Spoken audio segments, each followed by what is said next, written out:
Hello everyone, welcome back to my channel. Today I'm going to be doing a journal flip through from September 2020 to the end of July of 2021.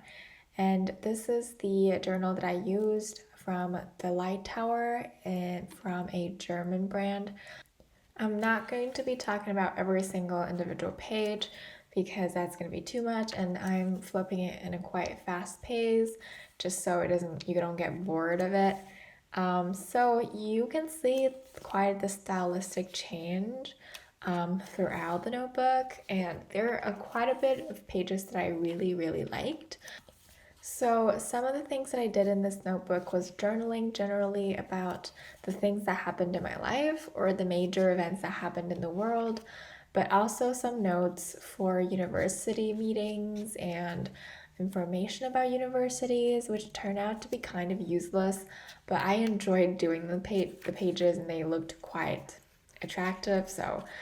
And I also did quite a bit of dream journaling, which I will be continue doing in my next journal because I feel like it's so interesting to read back on the dreams that you have dreamed before. And it's also fascinating how my brain can go back to exactly how the dream looked like in my mind.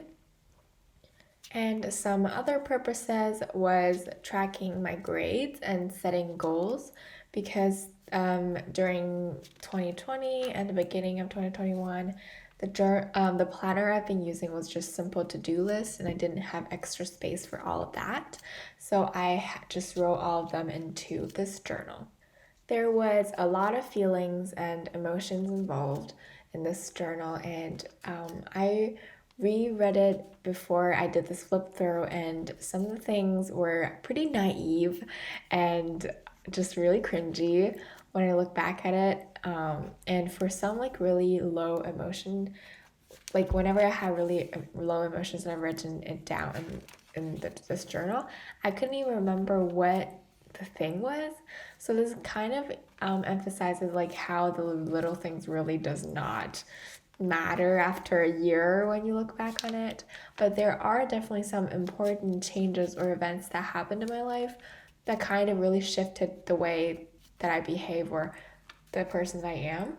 And I thought those are really meaningful moments that I wrote in this journal, which I really appreciate. So I've been journaling officially journaling from 2 years ago, and I've been loving it. I love doing all the decorations, all the drawings, most importantly writing. Most of the time I write in English, but sometimes I feel like I also do some Chinese writing, but those really takes much longer because the characters are difficult.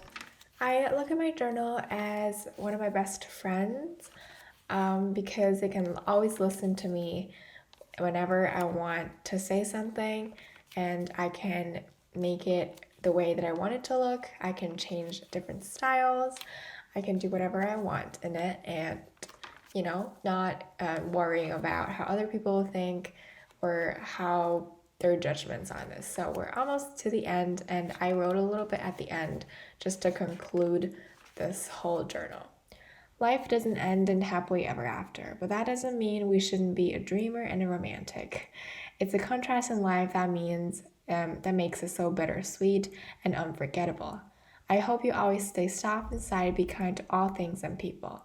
It's not going to be easy, but I know I'll get through it. I know I'll be okay.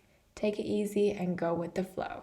Thank you so much for watching this video. It was pretty quick, and I will see you next time. I hope you liked it. Bye!